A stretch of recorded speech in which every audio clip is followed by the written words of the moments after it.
Hello everyone. Welcome to the ROSE project of Rayat Shikshan Sanstha Satara. In mathematics, my topic of representation is definite integration. Myself, V. Rene. I am from SGM College, Karad. So in this chapter, definite integration, we are going to see some properties of definite integration and definite integration as a limit of sum and some important other formulas. So this topic is very important for JEE and CET also, and for state board also. So all the concepts which you already known from the chapter integration, that concepts are also required here. So this is our lecture number 1 of the topic definite integration. So let us introduce this chapter. In this chapter, we are going to introduce the integrals of the functions which are defined over an interval AB. That is, we are going to find integral a to b f of x dx. Then we will find that this concept is very useful to find the areas and volume also. Now we are going to find first point, that is definite integration as a limit of sum. So let us consider this diagram.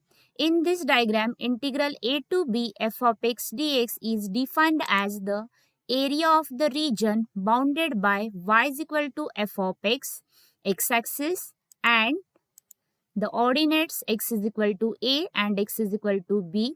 So if gx is the primitive of f of x, then the area is g of b minus g of a, and the reason of the above definition will be clear from the above diagram.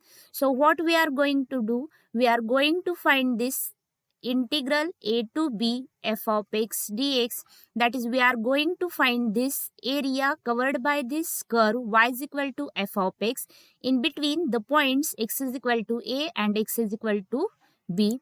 So what are we now find? We will find definite integration as a limit of sum. From this diagram, we consider here the curve y is equal to f of x and the interval, closed interval AB, and we have divided this closed interval AB into n equal parts, as a is equal to our initial point x0 and xn is equal to our last point b. So we have divided this closed interval a comma b into n sub intervals like this. So we have drawn here some strips x0, x1, x2 dot dot dot up to xn. So we have drawn the curve y is equal to f of x in closed interval AB, and then divided this closed interval AB into n equal parts like these strips. Then we get a is equal to x0 and last point xn is equal to b. So we have divided this whole region into small strips like shown in the figure.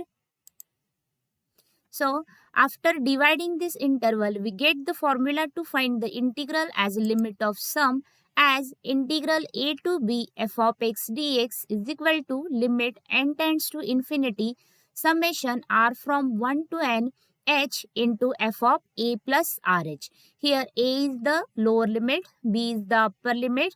That is, we have divided this curve y is equal to f of x from a to b, that is closed interval a to b, and we get the formula to find the integration as a limit of sum is like this. So here are some important formulae that we needed to find the integration as a limit of sum. So summation of 1 I from 1 to n is equal to n. Summation of I from 1 to n is equal to n into n plus 1 by 2.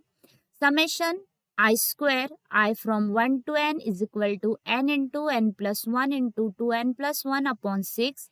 Summation I cube I from 1 to n is equal to n square into n plus 1 bracket square divided by 4. And summation I raised to 4 I from 1 to n is equal to n into n plus 1 into 2n plus 1 into 3n square plus 3n minus 1 divided by 30. Here also we have another one result for a GP, that is geometric progression. We get Sn is equal to a1 into 1 minus r raised to n divided by 1 minus r, and here, as here is the term of p by q, r is not equal to 1. So now we will see examples based on definite integral as the limit of sum. Let us see first example. Evaluate the following integral as a limit of sum, and we have given the integral 0 to 3x plus 4 dx. So let us solve this. Here fx is equal to x plus 4, and we have to integrate this term from 0 to 3. So again, by that formula of limit of sum, we have to divide this closed interval 0 to 3 into n subintervals. Then we get the term 0, 0 plus h, 0 plus 2h up to last term 0 plus nh is equal to 3. So here h is equal to, by the formula, b minus a divided by n. Here b is equal to 3, a is equal to 0. So term remains only is 3. So h is equal to 3 by n. Now we will observe that as n tends to infinity, h tends to 0. So here we have put up that a is equal to 0. Now we calculate the value of f of a plus rh is equal to f of 0 plus rh, that is f of rh, which is equal to the value rh plus 4.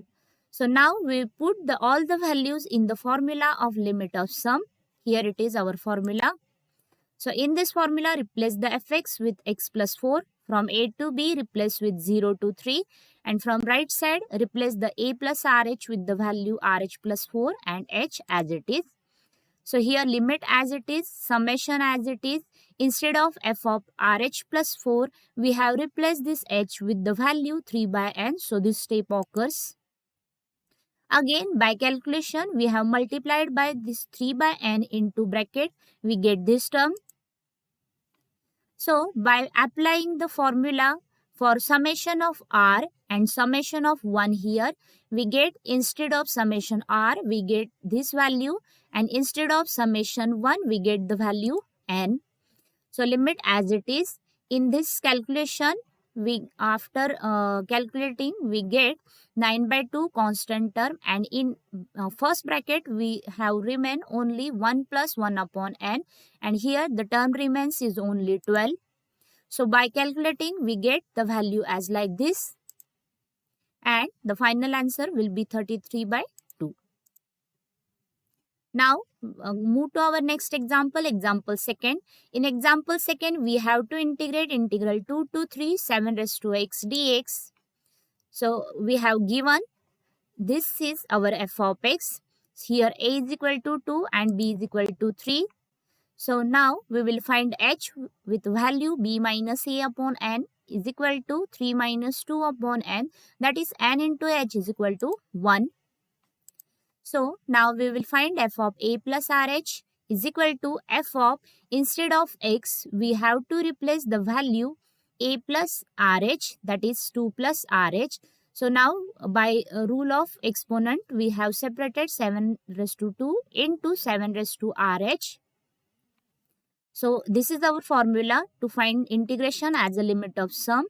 And now integral 1 to 3 7 raised to x dx will be, from this formula we get this term, instead of h is there, and instead of f of a plus rh, we have find the term 7 raised to 2 into 7 raised to rh.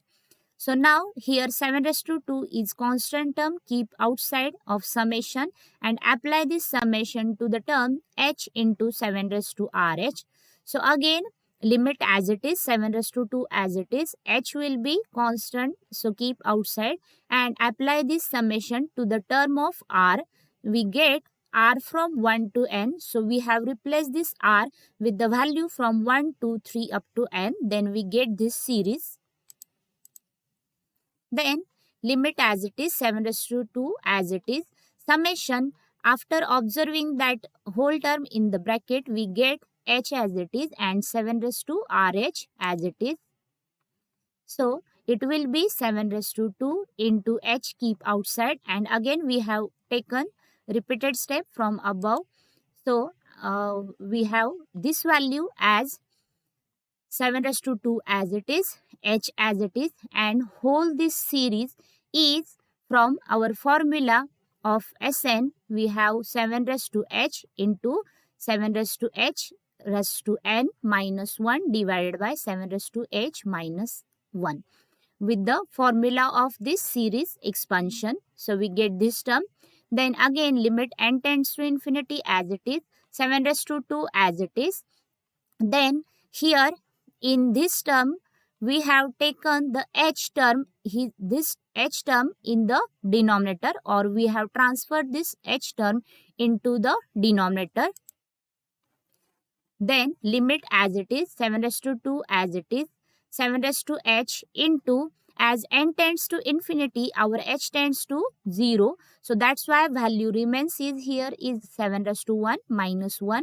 And in the denominator, we are going to now apply the separate limit. Then instead of this term, we get, according to our formula of limit, we get this term as log 7.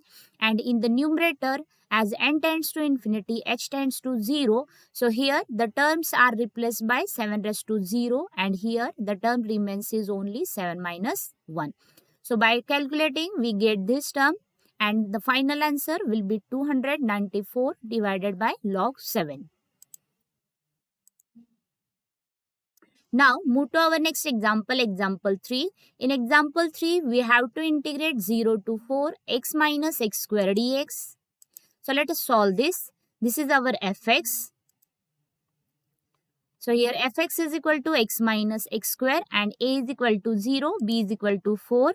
So now we calculate the term f of a plus rh as f of 0 plus rh, that is f of rh, and replace this rh instead of f of x, that is replace the values of x from rh. We get this value and again this value. Now we will find h with the formula h is equal to b minus a upon n. Replace the values of a and b from given. So we get nh is equal to 4. Now we will apply the formula to integrate the given example with limit sum. This is our formula of limit sum. So instead of these values, apply the values which we have given. So h is as it is, f of a plus rh, we have find this term as rh minus r square h square. So replace this value with our calculated term. So now we have multiplied the value of h to bracket, we get this term. And then in next step, limit as it is, apply this summation to the values of r and keep the terms of h outside, we get this value.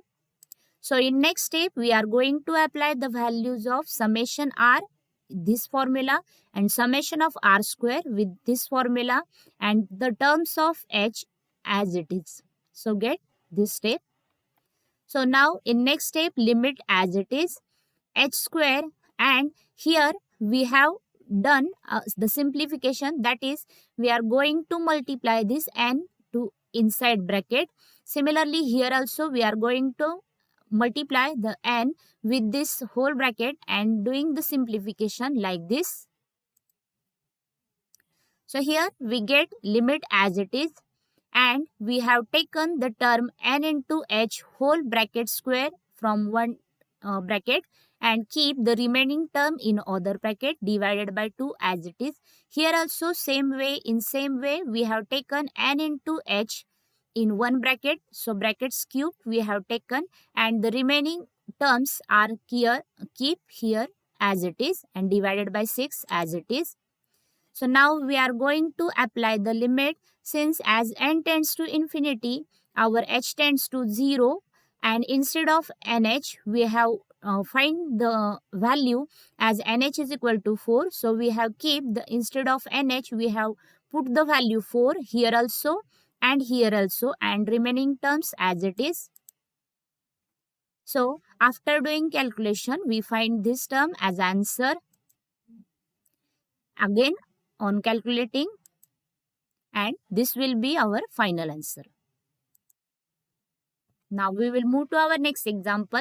Example 4, integral 0 to pi by 2 sin x dx. So here our fx will be trigonometric function, one of the trigonometric function, that is sin x. So let us solve this. So this is our integral f of x dx from 0 to pi by 2. Now we have to find the term a, b, h and f of a plus rh, as a is equal to 0, b is equal to pi by 2. That's why h is equal to b minus a upon n, that is pi by 2 minus 0 upon n. So nh is equal to pi by 2. And here f of a plus rh will be sin a plus rh, and a will be 0. So remaining term is only sin rh. Now this is our formula to find integration as a limit of sum. Now we are going to keep the values which we have given. So here h remains as it is, and instead of f of a plus rh, we replace this term with value sin rh. So again, h term keep outside and apply this summation to this value. We get summation sin rh, and expand this series with values from r from 1 to n. We get this value and we call this as equation 1. So now we are going to simplify the term sin rh, that is summation of sin rh, and we have observed that this summation rh is the term like this. So in this step, now we are going to multiply with the term 2 into sin h by 2 to the LHS and RHS also. And in RHS, we have the whole series of sin RH. So multiply with each term, or multiply to each term with the value 2 into sin h by 2. We get this step. So now we have we remember this formula. 2 sin A into sin B is the value of cos A minus B minus cos A plus B. So here the LHS will be 2 sin h by 2 into summation sin RH, r from 1 to n. And in RHS we observe these two terms, or each term is the expansion with this formula. So instead of each term here, we have replaced all these terms with the value according to this formula as cos h by 2 minus cos 3h by 2. Like this, all terms are replaced here. So this step occurs. And we observe that from this step, each term here is plus minus type. So all these terms which are plus minus type gets cancelled, and the value remains is only first term and last term, that is this value remains only. So again cos h by 2 as it is, minus here we have multiplied this value of h to inside. We get this value. And again cos h by 2 as it is. So we know that nh is equal to pi by 2. So we have put the value nh of pi by 2 here. We get this step. And we know that cos pi by 2 minus theta is sin theta. That's why the term remains only here is sin h by 2 and first term as it is. So we get summation of sin RH as the value, this value. We have transferred the term from here to here in the denominator. That's why the step occurs like this. So now from equation 1, in equation 1 we have written the value as it is. So we will keep the value of sin RH here, then this step appears. Now as here nh is equal to pi by 4, and as n tends to infinity, h tends to 0. So the term 1 by n also tends to 0. So the value remains as n tends to infinity, h tends to 0. And now we are applying to this value, this limit. Then we get here the value in the numerator cos 0 plus sin 0. And in the denominator the value remains with this formula is only 1 by 2. So by calculation we get this value and the final answer will be 1. So integral 0 to pi by 2 sin x dx will be 1. Now I give you one homework. In homework you have to evaluate the following integral as a limit of sum. First will be integral 1 to 3, 3x minus 4 dx. And in second, you have to evaluate integral 0 to 4 x square dx. So that's all about today. Thank you.